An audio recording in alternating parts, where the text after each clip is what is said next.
Speaking of going to the bathroom, hello and welcome to this week's episode of Pit Against, a live Flushable College show. I'm William Table Legs, joined by my constant co-host, Smurph. What's up? What's up?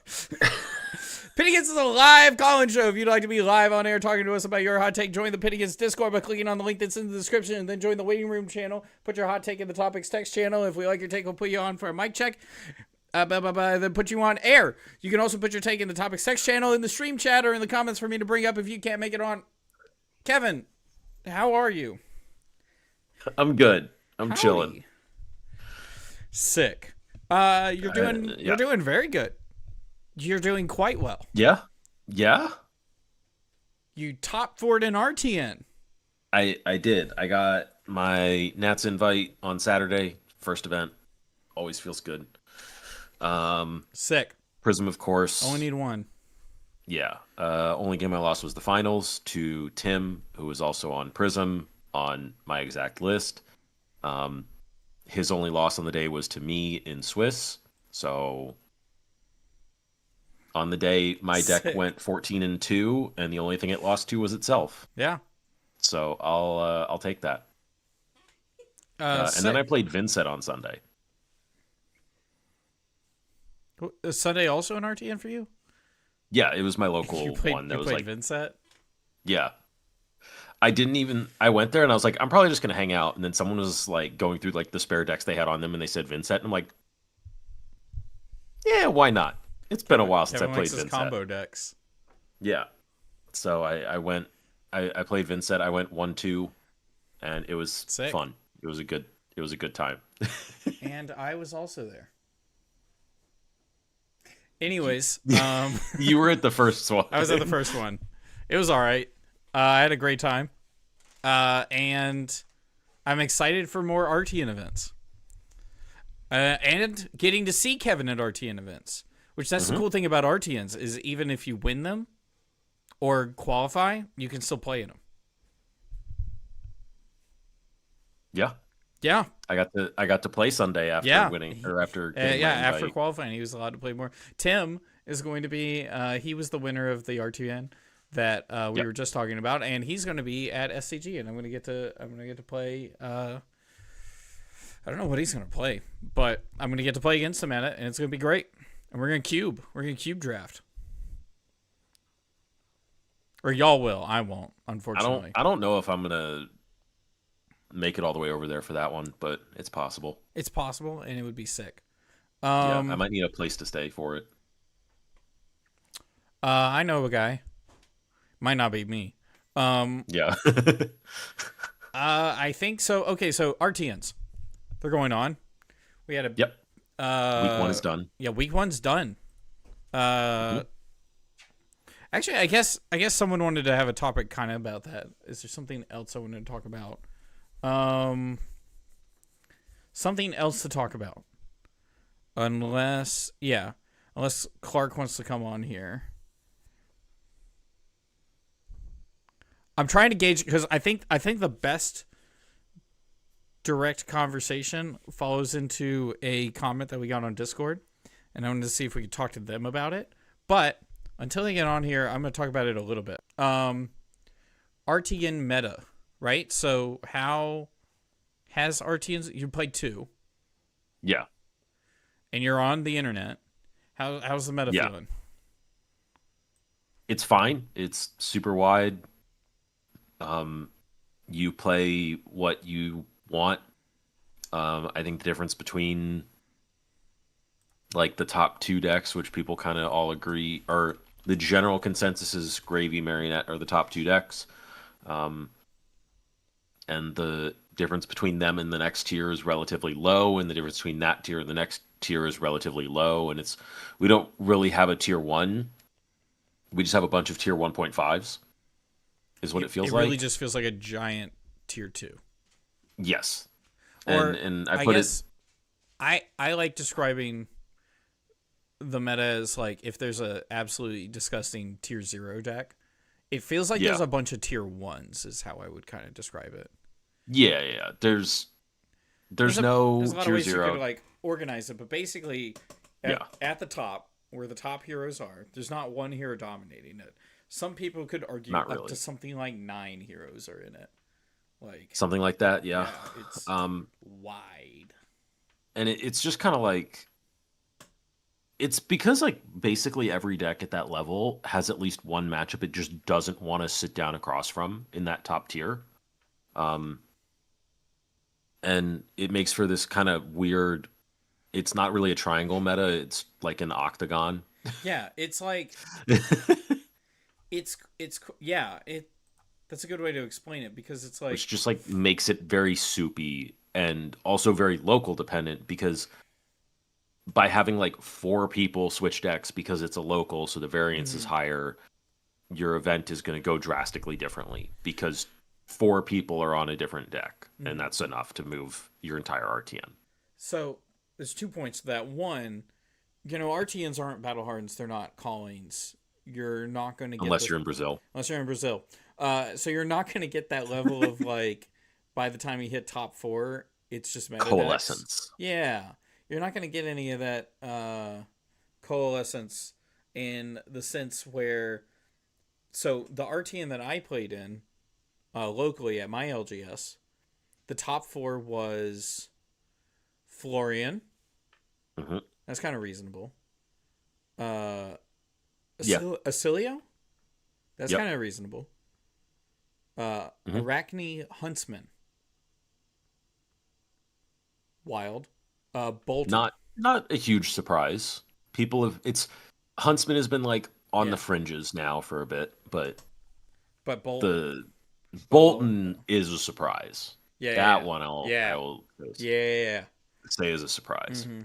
So And so yeah. in that sense, like, yeah, Huntsman ended up taking it as well. And so in that sense, you're not going to see like I don't think we had any gravies at that event, which that Hmm. affects the meta, and that Yep. affects how everything turns out. Yep. And so in that sense, like, uh, you're gonna get weird local metagames. And so not everything feels like it's gonna pan out. Like if you're playing a deck that really the only thing it's scared of is gravy, you should be feeling pretty gravy about the event if none show up. Yeah. Um, But that's going to be local dependent, and you have to yes. know your Mm-hmm. locals and what other events are going on. But like, Mm-hmm.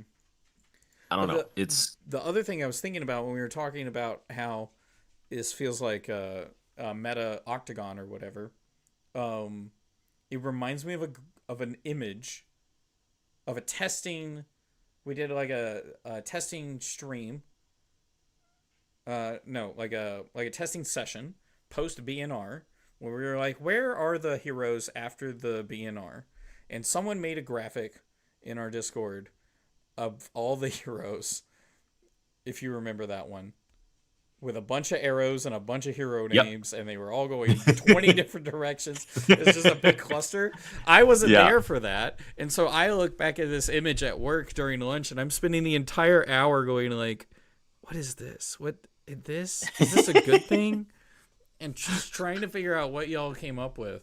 And funny enough, it's kind of what the meta, like, a bit sorted It's what it out feels to be. like. Yeah, it's just... It's like you pick a point and you're like, well, it loses to this one. You're like, okay, but what about that one? Well, it loses to this other thing. And You know what it is? It's pick like that one. And it's funny. We were talking about something similar before the stream, but it's like Pokemon typing, where you're like, oh, okay, Yeah. so I'm neutral into most of these, but I'm Yes. positive into this and I'm bad into this. And if Yeah. you just happen to be like a type like Steel, you're gonna be like super bad into two things, but you're gonna be very good into most things. That's probably like gravy or something, right? Yeah, that's like, yeah, I think Pokemon typing is actually like the perfect analogy for Yeah, we're in a Pokemon the current meta. typing. The thing is, you can only pick one Pokemon to bring. It's a You single don't get type. to You get build. one You type. don't get to build a team. No. Which is Like, why we need best of 3 deck elimination. Conquest where you have format. to bring conquest, you have to bring 3 decks. Yo, I love that'd that. be crazy. I love that format actually. in every card game, and I bet Flesh and Blood is no different. I guess did they have a fancy name for what they called the top 8 of Worlds this year? I don't think so. I think it was just best of 3. They just like it was Just best called of it 3, best and of it was the 3. world's top 8. I thought that was pretty cool. Uh-huh. I mean, it's a little different, or it is different, but it's I still like best of 3 in that context. Conquest though, Sick. And so meta kind of funny right now, and I think one thing when it comes to RTNs, but also just Flesh and Blood in general, is like I feel like I've been learning more so that sometimes you need to just settle for playing a better deck if you want to win or top 4 one of these events, because this is one of the first seasons where I'm like, okay, I'm going to try to actually get an invite in this one. And so what I'm learning is like, you still kind of need to pick a deck that's going to do well. That has a reasonable enough chance. Yeah. And like, Bolton will get top 4 in several RTNs, but like, that's not when you can rely on. That's not when you can rely on. That guy was just excited to be. He was just like, I just wanted to show up, but then I accidentally showed up, and it was, so. Yeah. Playing a good deck is good, but then also the fact that it's a local event, it's fine to like branch out a little bit, and that's the next thing. It increases the variance a little bit enough that. But this meta is interesting because it's so wide. And it's not like wide in as it previous has been, where it's like you can play any Guardian, any Illusionist, and any Runeblade. You can there's actually a wide variety of heroes and types, classes. Yeah. Yeah, I mean, you have Marionette for your assassin, you have Gravy Bones as your traditional Illusionist, you have Prism as your aggro combo deck, you have Acilio as a pure combo deck. Kasai is your pure mid-range. You have Dirtlander in Verdance. You've got Florian, who's slightly more physical. Dirtlander, that's funny. You haven't heard Dirtlander? I have not heard Dirtlander. Oh yeah, I like the idea of you just put so much emphasis on dirt, like you know where it belongs. Dirtlander. Yeah. You've got that's funny. That, so the 2 Earths, and then there isn't Marionette's the closest thing we have to an aggro deck at the moment. Yeah. And I think that's actually part of why that's a pretty large contributing factor to this meta, is that your best aggro deck is your assassin. It's almost like, and it's not I think of Syndra just setting a number standard where you must be this tall to ride the ride. That isn't there in the number sense. It's you need to have a plan for Gravy. Because the traditional linear aggro deck is just that, it's linear. This is very non-linear, a little combo-y. It's not always, but it can be. I wouldn't say it's non-linear, but it is not Syndra, because that's a scale of linear to non-linear. Yes. And Syndra's here, and Marionette is here, where it's he's more towards the middle, but he's not he's very far from pure combo, but he's also not purely linear. True. And he's also what I would call a tempo deck, where he has those hits that slow down his opponent or even stop his opponent from playing. That's not typically conducive of an aggro deck. Typically it's numbers not so entirely big. If you don't want to die this turn, you have to respect me. Generally, yes, that's the way it works with aggro decks. So it's a weird meta for a couple of reasons. Yeah, for sure. Looks like we have a caller. Do you want to bring our caller in? Sure, I'll go grab him. Thank you. And if you would like to be a caller on the show, you can. And switch sides. You can be a caller on the show, and you can talk to us about your hot take while I write down the hot take I was thinking about. While we bring our caller in, and I find words. There we go. I am kind of excited about this. So we've had intermittent streams for the holidays, and we've had intermittent callers for that reason too, I assume. And so it's nice to get some callers and talk about some stuff. And also, this is a weird meta to talk about. Weirdly, there's not a lot to talk about, because you're I don't know, you can just play whatever. But also, there's a level of depth there because of it. So I think that's really interesting. And speaking of really interesting, we have a caller on. Caller, what's your name and where are you calling from? Oh boy, howdy. It's Mark Moore calling from Cypress, California. Woo! And what would you like to talk about on the show? The latest BNR was a failure. Kinda. Okay. No, okay. I can't. I love it. No, go on. Elaborate. I have to immediately walk it back. So it's not like the worst thing in the world, Yeah. but when they say that the point of the BNR is to specifically mix up the metagame, here's the exact quote. Okay. Today's bans are, for the most part, not designed to target unacceptably powerful cards. They intend to take away tools from the decks that currently sit atop the format in hopes of shaking up the metagame. And then the metagame proceeded to be very similar to what we've been playing all of last year. Neat. Kevin, your Yeah. thoughts? That's a failure, right? They said it was they were hoping to shake it up. And now it's not all Guardians and Brutes, it's still Gravy and Verdance as the top two decks, Yes. with Yeah. Assassin being a third. I don't know that it's necessary. I don't know if failure. I mean, I guess like by the standard of it didn't do what they wanted, it was Cat a Mel failure. says, "Get him, Clark. Get him." I don't know that it shook up the meta as much as they wanted it to. But I think they also didn't necessarily expect the Gravy ban to do that much. They'd already hit Gravy a lot, and I guess they expected other decks to come up and compete with it. But when you have a board state deck that's not easy to do by just banning a card like Chart, I think it. I don't know that it was a miss. I think it was for them a step in the right direction, but I think they would agree that it didn't go far enough because Verdance is still doing Verdance things and Gravy is still very much doing Gravy things. But I also think they didn't want to move Gravy a ton. I think the issue is more nothing else got lifted up to combat Gravy. Well, it's interesting because we were just talking about how the meta is like a giant octagon, and there's so many heroes at Yeah, the meta tier 1, feels tier 2. weirdly open. Is that heroes getting pushed up? No, it's everything getting pushed down, and it's our linear aggro deck that was setting the pace has disappeared to the point that Marionette, our assassin, is the aggro deck.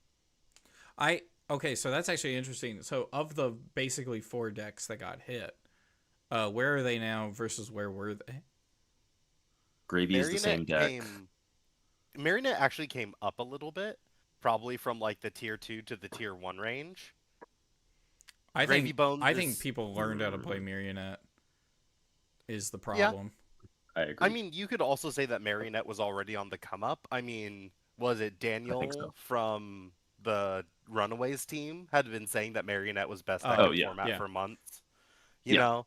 Like, there were people saying that the deck was real, and they just weren't giving it the time of day because, I guess, Verdance and Gravy. But people just hadn't seen the deck, really, because the first time I saw it was at Worlds when I played against Jacob Clements, and he kind of showed me what that deck was like capable of, and I'm like, in person. Okay. Yeah, so like, but I think it was more. They hit that deck right as it was about to take off. I think. Mm-hmm. Oh, for sure. And like, I wrote about this in an article that didn't end up getting posted like anywhere publicly, but I wrote a lot about this. Sure. That these bans all feel like they are specifically trying to push the pro players off of it without invalidating the deck itself by saying, hey, look, all of these decks are now going to be way less consistent at doing the thing you wanted them to do. So go find other decks to play. You're then going to win your RTNs. You're going to place well at a calling or a battle hardened, you know. And for this next month and a half, as we run up into Compendium of Wraith, people will be excited to do other things. Copium of Wraith. They will see pro players playing other decks that will lead to everyone else playing other decks, and it will be fixed. And then I think the pro players went, okay, well, how much did this actually change the deck? And the answer was not very much for everyone but Syndra. So I will say I feel like it definitely did shake things up in the sense that Verdance is not the same. She's not much. Isn't she? She's genuinely not much worse, but she's not the same. She's functionally the same. Or actually, I'll get back to all this in a second. Syndra's different. Yes, Syndra has the most drastic changes, for sure. Yeah, and when the linear aggro deck, which I often think is often like part of the dictate for the meta, right? Like you must be this fast to enter. When that changes or gets knocked down a peg, that affects the meta a lot. But I also think that Marionette did a great job of standing right up in its place, right? So there's a sliding scale in Assassin of how disruptive are you versus how big are your numbers, and Marionette is very much on the numbers side of it. It's on the numbers for side. Assassins. To counter Syndra is different than to counter Marionette, but it's not much different. Like, okay, when I say that, I guess I mean like you slap some D-reacts into Marionette and your win rate goes up. / you know what to do into them. I think it's more that, and also your game plan deals with it better. Because my response to that is going to be, okay, what's Gravy's matchup into Syndra versus Marionette? Gravy, much better into Marionette. So the thing that's good into Marionette, is that good into Syndra? It's not, from what I knew, right? Like Gravy not so hot into Syndra. Yeah. No, that does change things. It's you also took one of Gravy's biggest predators out of the format. Like if we're talking about like the power level of Gravy went very, very slightly down. For Marionette, some of the consistency went, but then Syndra's gone a little bit down, and then Syndra disappears, but then so Gravy go up. So then Gravy's very happy, and now they're just it's all decks that have to deal with Gravy, and it does like revolve around Gravy at the end of the day, but then it's just like a spiral out from the center of decks that like can kind of deal with it. How they deal with Gravy. And what I've noticed is that deal with Gravy.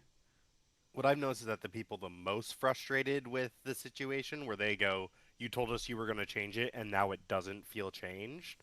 Those are the people who have been playing competitively since High Seas or earlier, right? Those are the people who like have been grinding for multiple callings, multiple big tournaments. They travel for tournaments and then they're going, I'm still just like, what's my game plan into Gravy? What's my game plan into Verdance? Yeah. Also, pro players who are very competitive, they would like to win. And if they can consistently win, that feels a lot better. Yeah. And so in that sense, one thing that they did in this beta, they took out all the tipples, as I described it. They took out all the consistency pieces in the decks. And so... Except they took all of them from Syndra. They took more than that from Syndra. And so by taking they took the blue tipples too. They didn't leave them. They took all the tipples and they took one of the colors. One of the big bombs. So in that sense, like they made the decks a lot less consistent, and games feel it's not swingy. Games feel high rolly almost. Some games do, where it's like I drew the nuts. I drew my power card. You didn't. They increase the variance in a way that they've been talking about, which is it swings on which cards you draw a little bit more, which makes it feel a bit more card gamey, is the kind of story that has been given, which we're not as used to in Flesh and Blood, and some people aren't going to like that as much. It's fine if you don't. Probably that's the card game. More likely to be those competitive professional players, because I mean, Michael Hamilton and Pablo Pintor have been talking about wanting to play Guardians for the last 3 years, but that's not the same consistent powerhouse deck anymore that it used to be. None of them. No, it's not the same Flesh and Blood. No, your closest chance is Fatigue Jarl. Or Victor into the right local. No. Scenes. But Victor's got that gambly sense to him as well. A little But he's bit. got a little bit of je ne sais quoi. You know, I'm gonna Arsenal performance bonus. He's got a little bit going for him. Do I block with this blue or swing hammer? Ooh, there's the nuance right there. Which hammer do I bring? There you go. The most interesting decision you can make with the deck, almost. As someone who's played a lot of Victor, it's not Oldham, right? And we're probably not getting Oldham back, and so not as we knew not him. as we knew him. And so when these professional or more competitive players want consistent, powerful decks that can consistently and powerfully win, we're not going to get them in the same way. And I can understand frustration in that sense, where it's just like... If I could also make a comment, I don't know if banning the quote-unquote, banning the tipples out of these decks do the thing that they actually wanted to do, because what I've noticed is that really, really good players are more consistent at playing the deck than worse players. So you can take out the consistency pieces, and they will just skill the consistency back in. I find a lot of it is you have these... you have the fun plays, and so many decks have so many more fun plays now. If you never do a fun play, your deck gets so much better, actually. I'm just saying. I mean, it's just I think it is. I wonder if a little bit of that is artificial, in that you have so many interactions between every deck that the better players who have spent more time playing and prepping and learning matchups and learning their deck are going to get better results on a deck because they've spent more time working on it. Yeah. They have more... And so they're going to know how to punish your mistakes harder and more effectively. 100%. They're going to see more mistakes. They're going to know how to deal with their low rolls in their deck. They're going to know how to deal with your high rolls. They have more options. So if you actually want to know about more small nuances. Yeah. So if you actually want to push them off of a deck, you need to hurt the ceiling of it. You need to actually attack what makes it powerful. You need to hit the core of it. Yeah, rather than what makes it consistent and desirable as someone who's like traveling the globe playing the deck. You almost need to attack you need to attack the like mean of the deck. Like you need to attack what makes the average I don't know, of the deck. Right? That's kind of like what Tipple is like the engine of what Gravy Bones was supposed to be. I'm saying more like you need to take away the powerful thing that it does that makes it win a bunch of games. Sometimes it's like one or two cards like Chum, and sometimes it's the hero text. Yeah. It's like, do you need to ban Flick Knives from Marionette to make him play Rage Baiters and I mean, be a bad deck? That's why I wrote on this article. Where is this hostility coming from? Let's go back to Chum. Like that's like the equivalent is like if you want to really like lower Marionette's play rate or push it to a certain spot, you ban Flick Knives. And like you make them play like, what is it, Bite? The stealth attack that flicks a dagger? No, I don't want to play Bite. No, I'm going back to Slippy. What the frick? Yeah. No. Oh gosh. You're right. You're right. You've done it. Okay, fine. All right. You got me off the deck. That's what how we're going you actually change the meta. Oh, that's no. How you make sure you change the meta. I think what they wanted to avoid doing, though, was like invalidating the people who bought into these decks. Yeah. I think they still like the For meta. sure. Like there's I don't a think balance. the answer... The answer for LSS can never be actually screw those guys.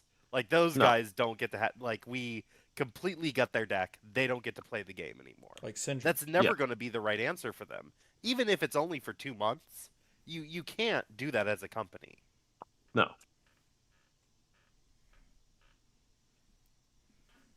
Yeah. Yeah. They can't move it that much. They probably didn't move it enough for most people.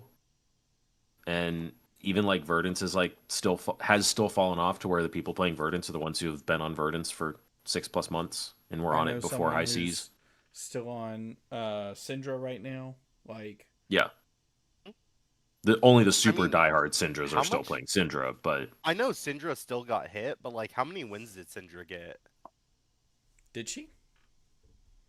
She I got don't know. wins. Did she get a win? My initial guess is 2, but I don't remember. That's a good Uh, guess. she got 2. Oh, sick. Actually, what I mean to say is I remember she got 2 Right next to Reinar and Victor.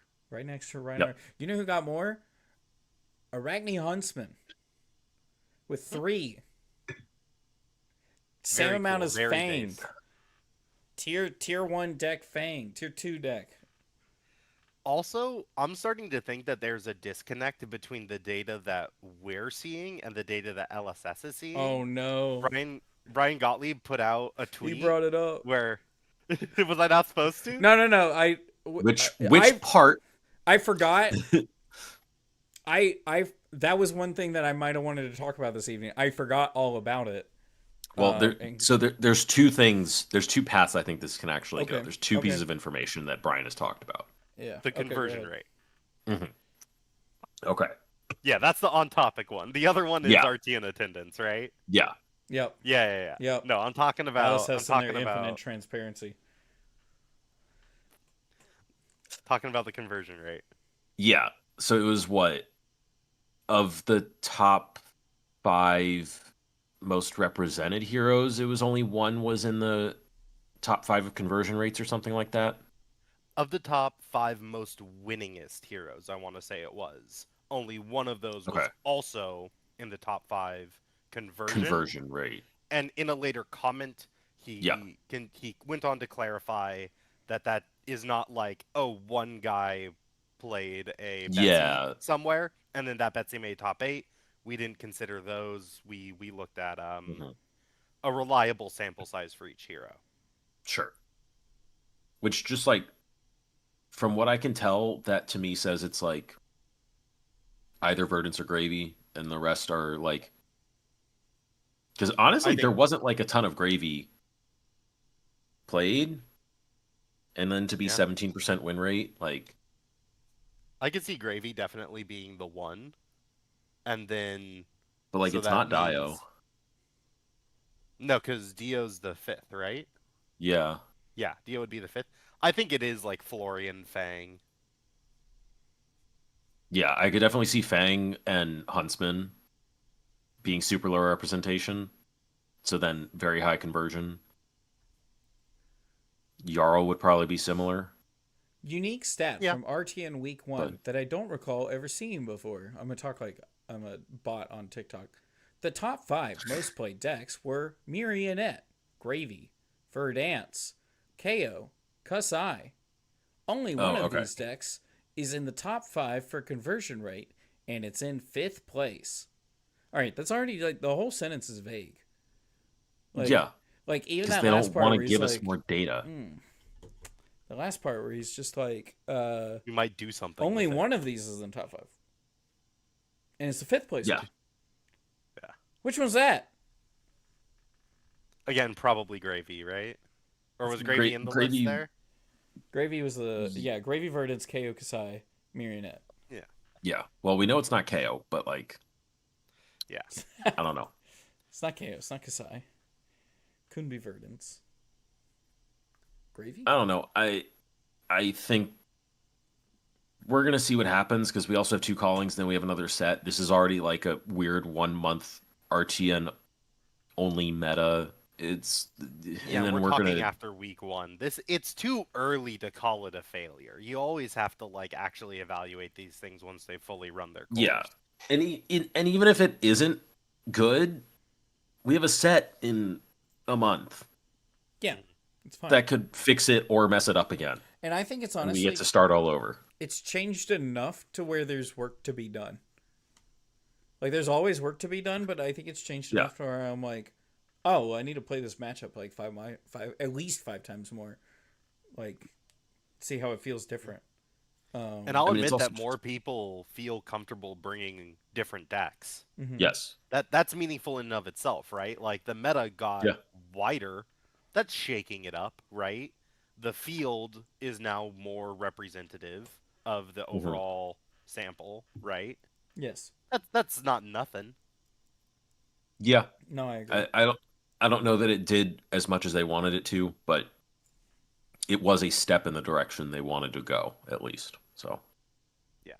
But in terms of if they're promising me that we're going to get a different meta, I don't feel like I got a different meta. not really. It's just this is the direction I thought the meta was heading anyways, because like Seattle had so much Marionette. I think it was the most represented deck. Like What a fun deck, honestly. it was already headed that way, and I played like 3, 4 Marionettes in the calling. Like we were already there, and we're Kevin's still like, I just was there. hoping for it. Free wins, honestly. I mean, yeah. I beat all of them. Like I didn't drop a game to Marionette the entire weekend. Sick. Um, do we want to talk about RTN numbers? Attendance. Tyler from Righteous Gaming. I'm hearing reports from all around the world that record numbers for RTN season, selling out 48, 64 players. Player base seems reignited. Andre Mangucci. I agree. All of our Road to Nationals are selling out. Killing Elo and having XP's qualifying match is a huge win. Brian Gottlieb, you're all spot on. We're seeing huge numbers for this RTN season. Yeah, and then they go on to say that person per event is the highest it's ever been, which sure. Yep. As well as I then he believe also that. says this is the most RTNs they've ever had in a season, which sure. I think we don't see that as much in the US. I think pretty much across the board in the US, people have less RTNs to go to. I mean, obviously the RTNs are showing up outside of the country. It has to be, right? Yeah, that has to mean we're making up for it in other countries across the world, and think we that's good. That is inherently good for the game. And honestly, if Nats is slightly more exclusive, I don't hate that either. Probably a good thing. It felt kind of trivial to get a Nats Actually, invite that was really funny. So okay, because there were Thanks, so Kevin. many RTNs. I'm gonna wrap myself out a little bit. So at my RTN that I went to, that's local, get to round 5. We have 18 players. Round 5, cut to top 4. Or no, we had 14 players. 14 players. Round 5, cut to top 4. My opponent gets the pair down. 3-1 into mine 2-2. We're not gonna talk about that. He's on Bolton and is a good friend of mine, and I lost that game. So he goes on to be 4-1 on Bolton, putting him in top 4. And he was like, I don't understand why you lost that game. Because you could have just won that game, but you decided to lose it. I scooped him in. And so he was like, why? And he was like, you could have I would have gotten top 8. Instead, I think I got like, I don't know, 10th or something like that. We would have both gotten top 8, and instead he got top 4. And he was like, I don't understand why you did that. All you did was give me top 4. I would have been top 8 already, even if I lost. And because of the way it all worked out. And I was like, oh, well, it's because top 4 qualifies for Nats. He's like, what the frick do you mean? I was like, yeah. Top 4 players get to qualify for Nats. He's like, you're joking. You're joking me, right? He's a Magic player. He's an ex-Magic player. He started playing like in November or something like that. And he hits the guy beside him. He's like, bro, what? And that guy's like, no, yeah. Top 4 qualifies for Nationals. And so that was a surreal experience for him when he qualified, because he didn't even know top 4 got it. And so in that sense, it is kind of getting top 4 and qualifying is kind of, I hesitate to say it because I haven't gotten it yet, but it feels kind of free, right? It feels significantly easier than winning the event. Right? It's so much Oh easier. yeah, much easier than winning the event. And so in You that make sense, top it is kind 8. of William and my long-winded anecdotes, but yeah, sure. Annick? No. My point being is like having less RTNs, having less of those, only have to get top 4 is I think that's probably a good thing. I mean, I assume Nat's numbers were just getting bigger and bigger over the years. Like, do you Oh, remember? we were at like 600-person nationals. Is that too much? How much is too much? How much is like, oh no? That's not for us to set, Okay. but I mean, why that's not up. let everyone compete, honestly? If everyone's going to filter themselves out in the first 3 to 4 rounds. I guess time, maybe? Yeah, Logistics? I mean, it's like time, supplies, space, because they need to have draft product for everyone who enters. Oh, yeah. Oh, sick. So they have to deal with that because those are stamped packs, and that's a called draft. So they need judges for a called draft. Is it the second set of this year that's going to be Nats? Yeah. Okay. So we will draft that one. Yeah. Unless Yes, Okay. Yep. it is a That makes more draftable sense. set, That and makes we more sense, know that it is a draftable set. Yeah. So Not technically confirmed that it will be draft as the second format at Nationals, but That was another thing. I would He, bet money there is. that was How another much thing money? is he thought A lot. He thought he was like, oh well, I don't know if I'll be able to go to Nats, and I was like, it's in June. And he's like, oh shoot, I thought this all was qualifying for like next week or something, or like end of the month. I was like, No. you did zero research coming into this, didn't you? And he goes, I'm playing Bolton. I did do zero research. Yeah, I'm playing Bolton. What do you think? No, I don't necessarily mind that there's less events. Again, I wish there was maybe some more information that like, hey, we are going in this direction. This is what you can expect. It's okay. And instead it feels like they're kind of brushing us off a little bit again.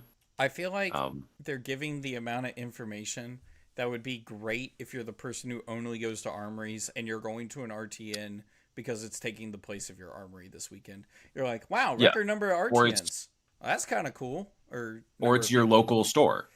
Yeah. It's not on your armory night. Yeah. It's just on the weekend, Yeah. but you're going to go and that's it. But Yeah, but like for those people, they just hear, oh wow, 5 most played decks, only one at top.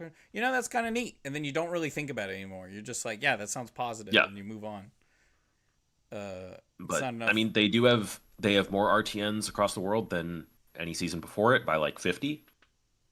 They're up to like 570 RTN events, which is cool. That's dope.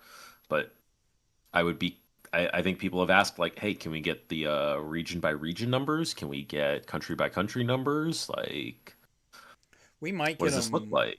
We might get them after RTN season, which I think is not what people want either. But It's just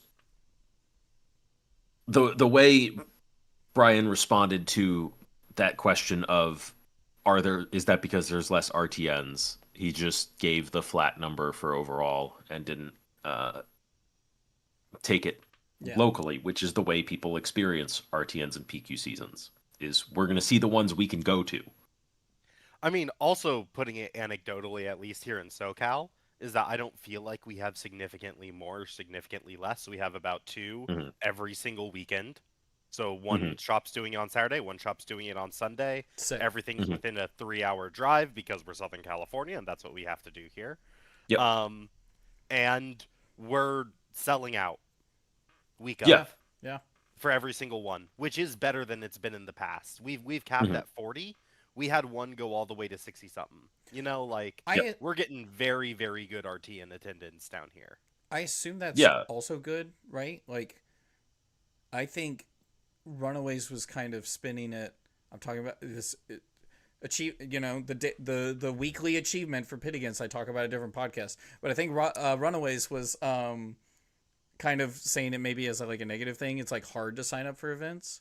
And I haven't personally found it hard to sign up for RTN events if you sign up early enough, but I don't know, getting close to capping an event is probably exactly where you want to be, right? Like, Yeah. if you can have 32 Yeah. people and you get 28 show up, you're like, this is an absolute success. Yeah, but you the question becomes: are there 32 people signed up and there's 64 wanting to play? Is like the question mark. Yeah. I do think that there is a little bit of.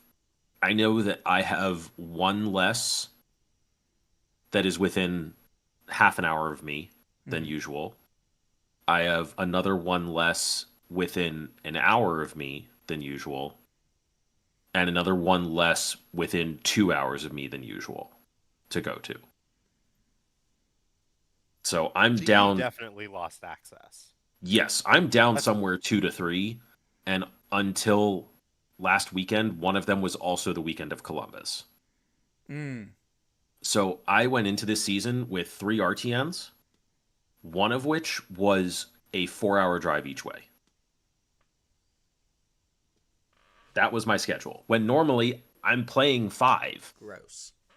which, if LSS want confirmation of that, I talked about this on stream at Memphis last year, that we were about to go right into RTN season, and I had 5 lined up, and I was going to go play 5 RTNs. Yep. And I sick. had 3 until last weekend when they moved one, so it's no longer coinciding with Columbus. How far is that? It was right to now? the point for what?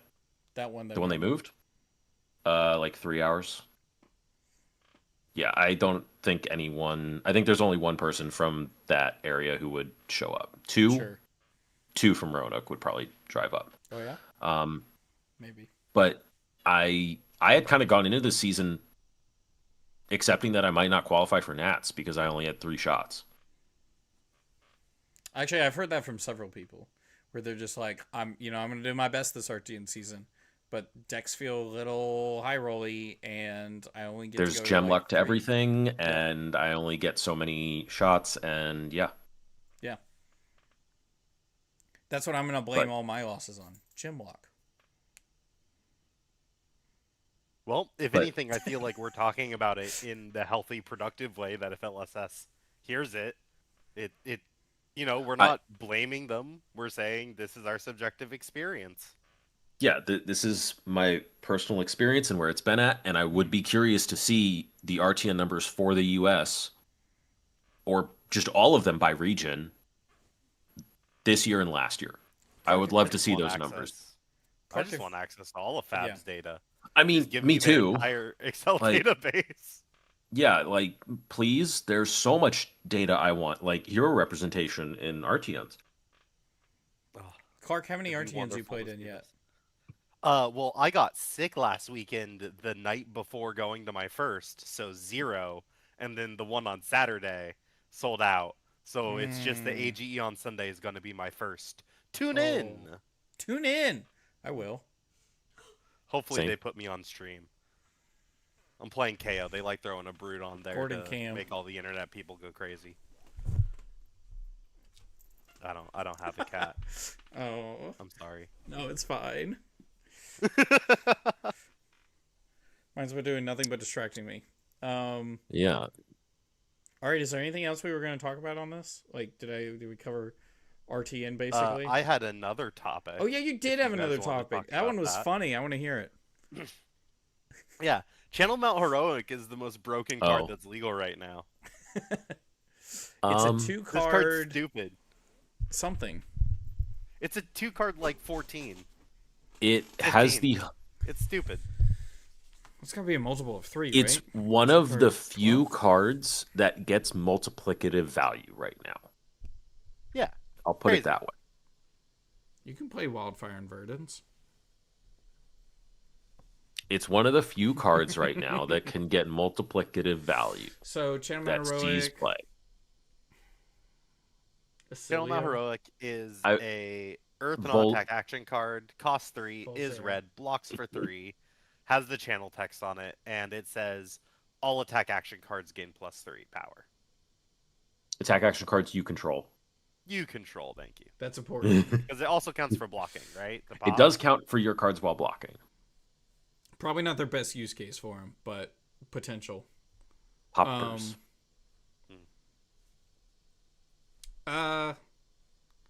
Is it? I'm gonna throw the ball to Kevin. I mean, like I'm just basing this off of like Most the broken Florian cards. resurgence that we saw that very Yeah. first weekend, Mm-hmm. I where mean, the it's Florian players lost their ability to further their game plan by blocking, and they said, "Well, what else can we do?" And hit them. their eyes just drifted to the Channel Mount Heroic that they had there as just an Earth block 3, and they said, "What if I used this?" And then they grabbed every single generic zero cost with Go again that they could run, And Rune Rager. and Rune Rager, and now they can like absolutely race decks. Like I think that's their game plan into Gravy now, is that they just resolve a Channel Mount Heroic, and they just draw 3 cards that cost 0 and say Go again on them. Yep. Turns out Briar is still good in 2026. Wild, wild. I love it. I Yeah. mean, it's just like the standard for damage has just continually dropped because we're just banning stuff and banning stuff and banning stuff and banning stuff and banning stuff. So like, Yeah, Bear Fangs The might be good if ass. we keep it up. hmm? Bear Fangs might be a good card if we keep this up. Hey, Endless Maul was always good, buddy. Endless Maul was always good. Don't you give me that look, Kevin. It's more of a problem. 2 card with, 9 is like normal. 2 card now. 9 is sick. It's like 2 card 9 is average now. great. It blocks 3. It does block 3. There's a lot of really funny cards in the meta right now. Codex still exists. I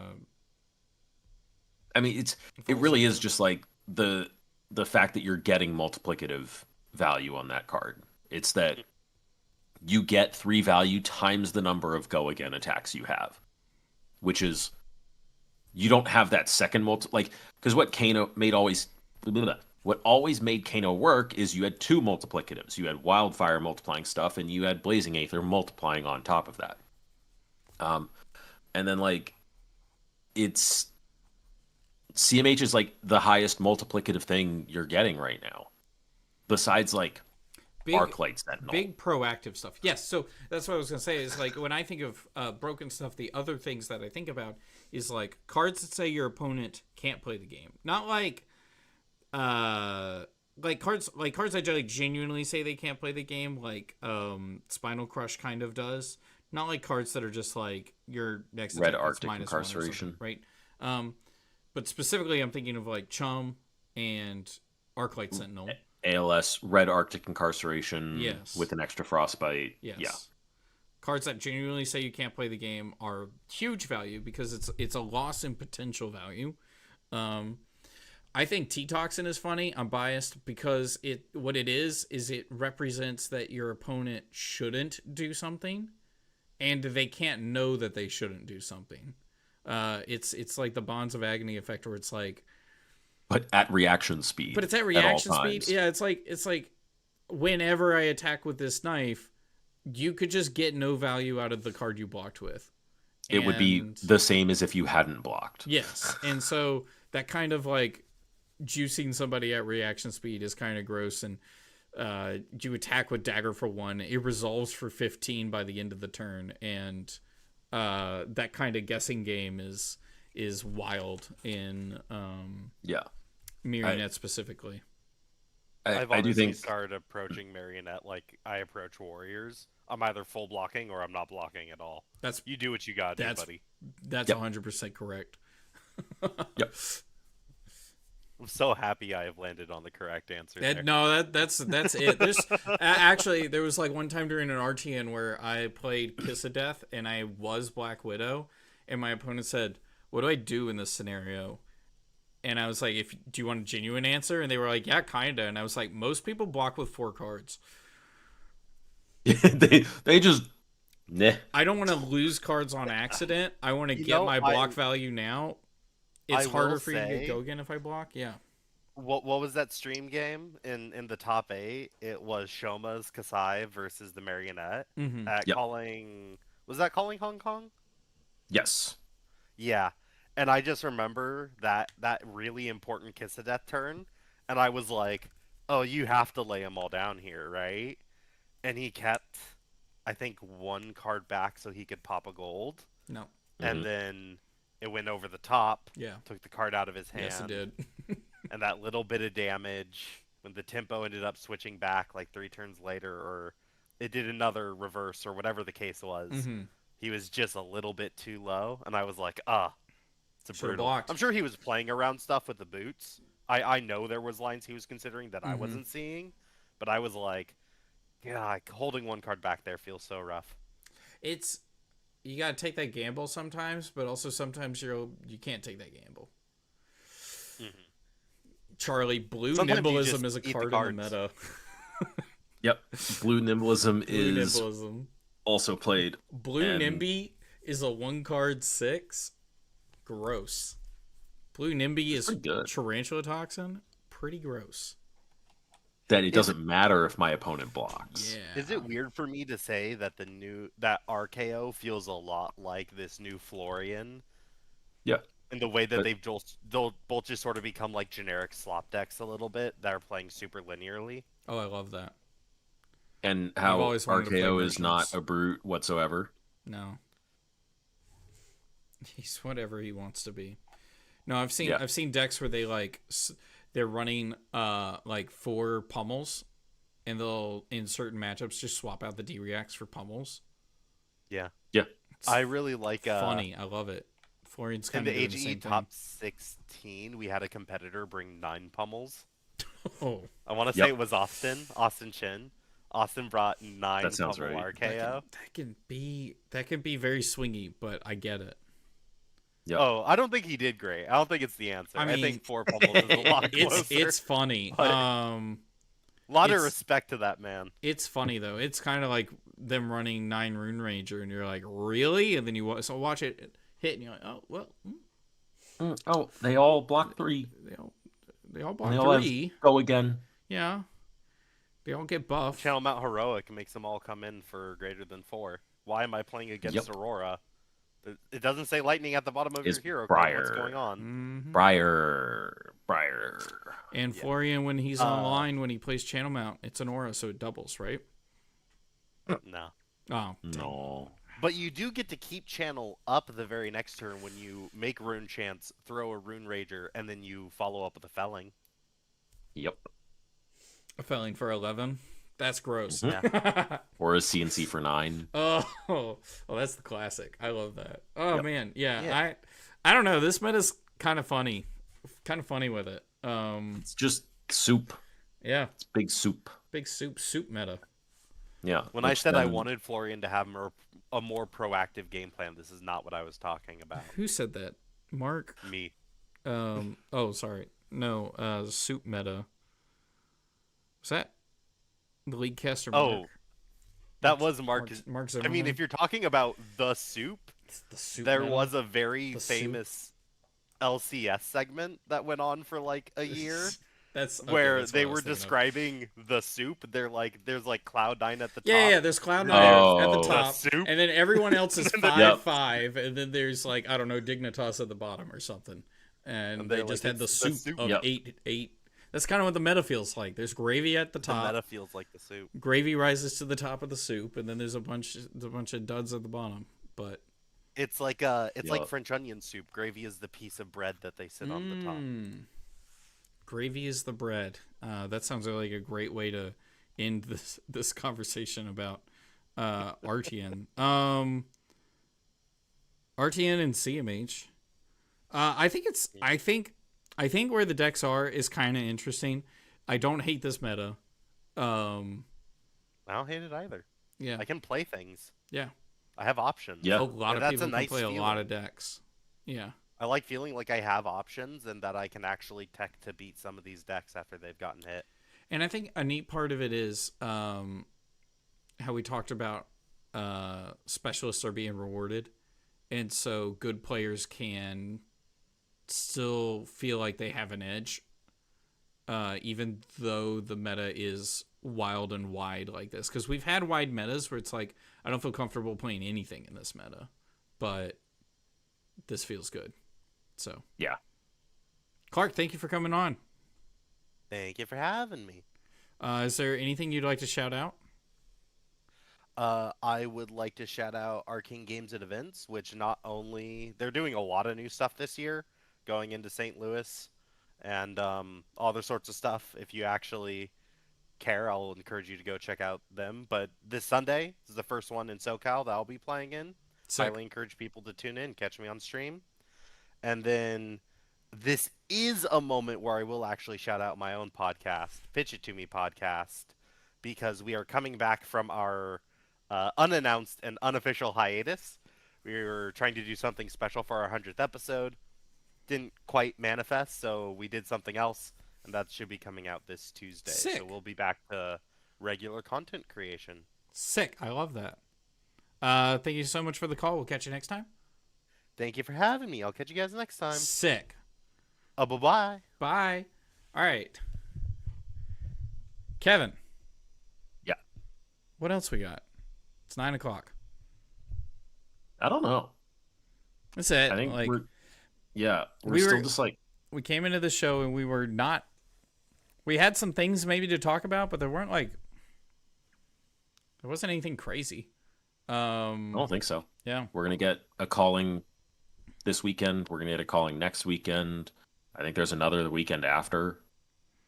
The only thing I guess we didn't talk about was Sage campaigns, but maybe that's for another time. Yeah. Maybe.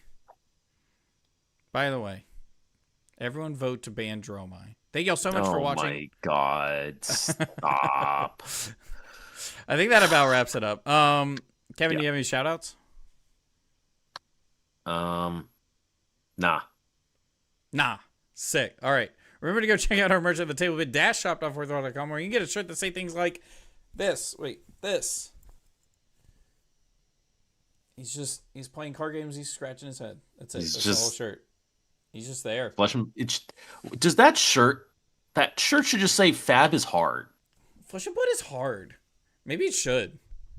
God Dude, dang it. actually, maybe. I can edit that. No. I can fix this. Yeah. Let me write that down. You should edit that. Oh, there was another one that, not public shirt, where it's, instead of Spectra will continue until morale, it's Spectrum will continue until morale improves. I need to make that shirt.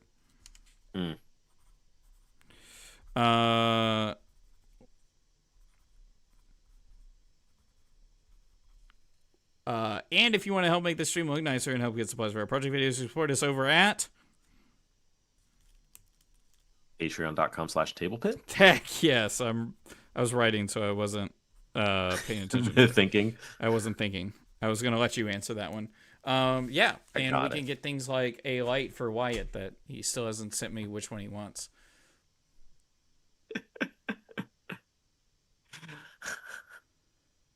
Okay. What? Oh, no, I'm reading what Clark wrote that I don't know what he's talking about. Oh. Thank you so much for watching. We do this every Thursday, and we also have No Blocks into Chill Tower Star stream where we do and don't block Saturday mornings at 9, which we took a break off because of RTNs. I had an RTN to go to. If Wyatt's got an RTN to go to, we might not do it this weekend. I don't know. So, we might talk about Clark's take in a minute. Because after the show, we talk for a bit more to the stream, and that might not stay in the show. So, thank y'all so much for watching. Bye.